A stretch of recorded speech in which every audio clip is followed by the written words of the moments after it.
Tonight's episode of Film Rants, brought to you by Old Mrs. Dr. Samuel L. Jackson Trans Hickory Smoked Pumpernickel Pickle Hickamadickables for a nickel, now at Roy Bertito's for a limited time only. Ask for them by name.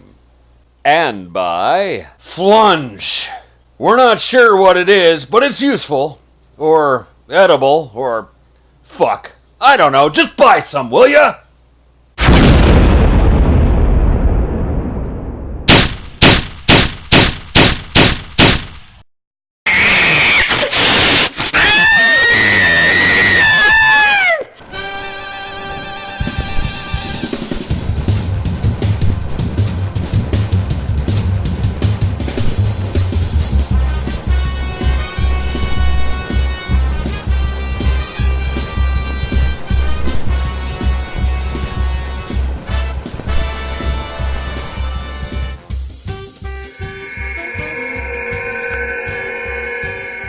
Good evening, and welcome to the first new episode of Film Rants since the last one.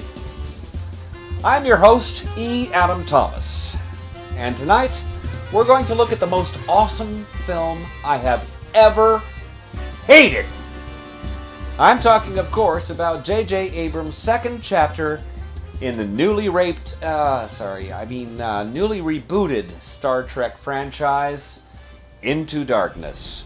Starring Chris Pine, Zachary Quinto, and Benedict Cumberbatch. Sorry. Sorry, Sherlock fans. When the gallant crew of the Starship Enterprise is called home, they find an unstoppable force of terror from within their own organization has detonated the fleet and everything it stands for, leaving our world in a state of crisis. With a personal score to settle, Captain James T. Kirk leads a manhunt to a war-zone world to capture a one-man weapon of mass destruction. As our heroes are propelled into an epic chess game of life and death, love will be challenged, friendships will be torn apart, and sacrifices must be made for the only family Kirk has left, his crew. Paramount Pictures makes it sound so spectacular, don't they? And it was. Not a second of this film is unwatchable. It is literally the most exciting, awesome, action-packed Star Trek film ever. And I fucking hate it. Now, I didn't at first. I'll be honest with you. The first couple of times I watched it, I thought it was absolutely amazing. Then, well, sorry, my brain kicked in. First off, spoiler time, Khan. Yes, our most hated nemesis, Khan Noonian Singh, is back and, well, whiter than ever. Originally played with flair and panache by the great Ricardo Montalban, this time the diabolical Middle Eastern archenemy of civilization is played by, well, wait for it, a pasty-ass Brit, Benedict Cumberbatch. Now look, I know we're in a society now that is so petrified of offending anybody that even hinting at a connection between terrorism and anyone of a Eurasian or Middle Eastern ethnicity probably makes most motion picture studio executives crap themselves like an incontinent chimpanzee.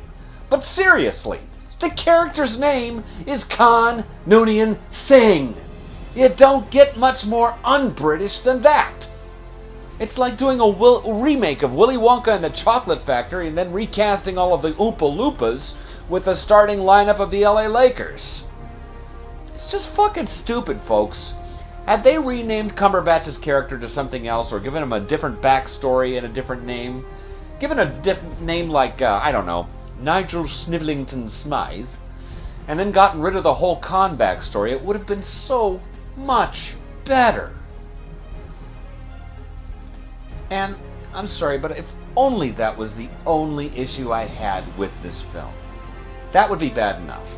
But the very fact that it's also a very half-hearted remake of Star Trek II: The Wrath of Khan, a Star Trek movie that never needed to be remade in the first place, just makes me want to take every single Enterprise model I own, light them on fire, and shove them straight up JJ's ass. They redid Spock's death, but made it different by switching it to Kirk. Ooh, how original. Fresh. Unique. Seriously? Come the fuck on. If you're going to remake a Star Trek movie, do one that sucked but had potential. You know, like Nemesis. That movie had so much almost going for it. It was almost exciting. It was almost touching. And it was almost watchable. I almost didn't walk out on it the first time I saw it in the theaters. Okay, I'll be honest. I didn't walk out. I didn't. But just like with Star Trek V: The Final Frontier, I was really tempted. Into Darkness deserved a walkout because it so blatantly shat on all of my favorite aspects of the whole Khan mythos.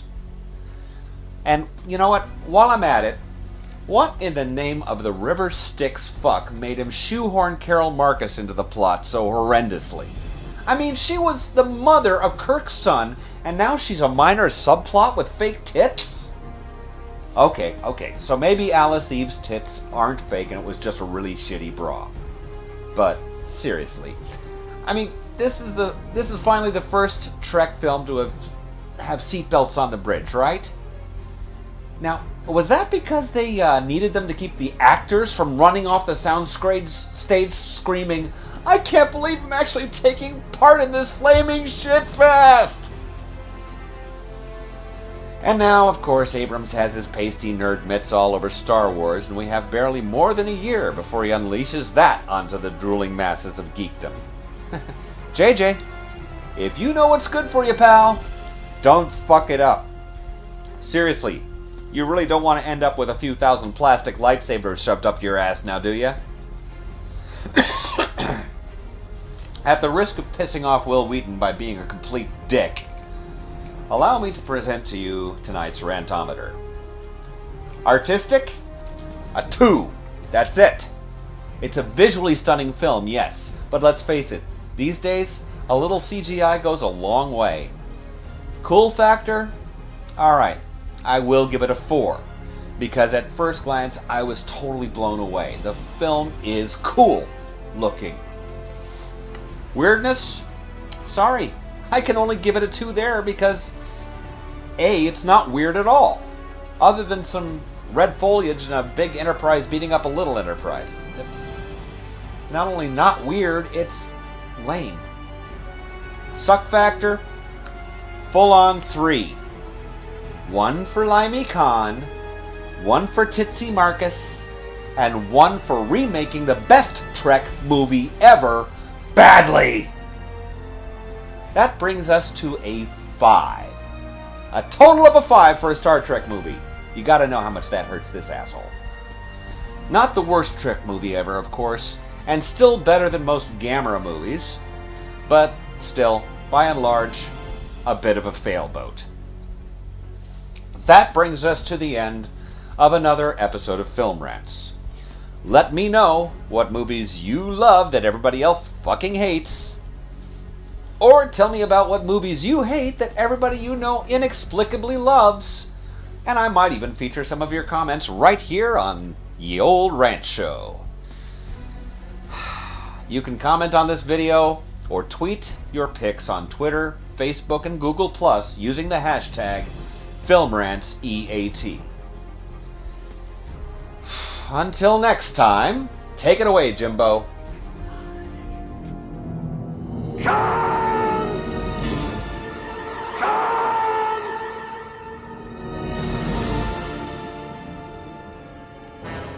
Admiral Marcus, you're under arrest. You're not actually gonna do this, are you? Admiral, get out of the chair. You better stop and think about what you're doing, Kirk. You better think about what you did on Kronos. You made an incursion onto an enemy planet. You killed a Klingon patrol. Even if you got away without a trace, war is coming. And who's gonna lead us? You? If I'm not in charge, our entire way of life is decimated.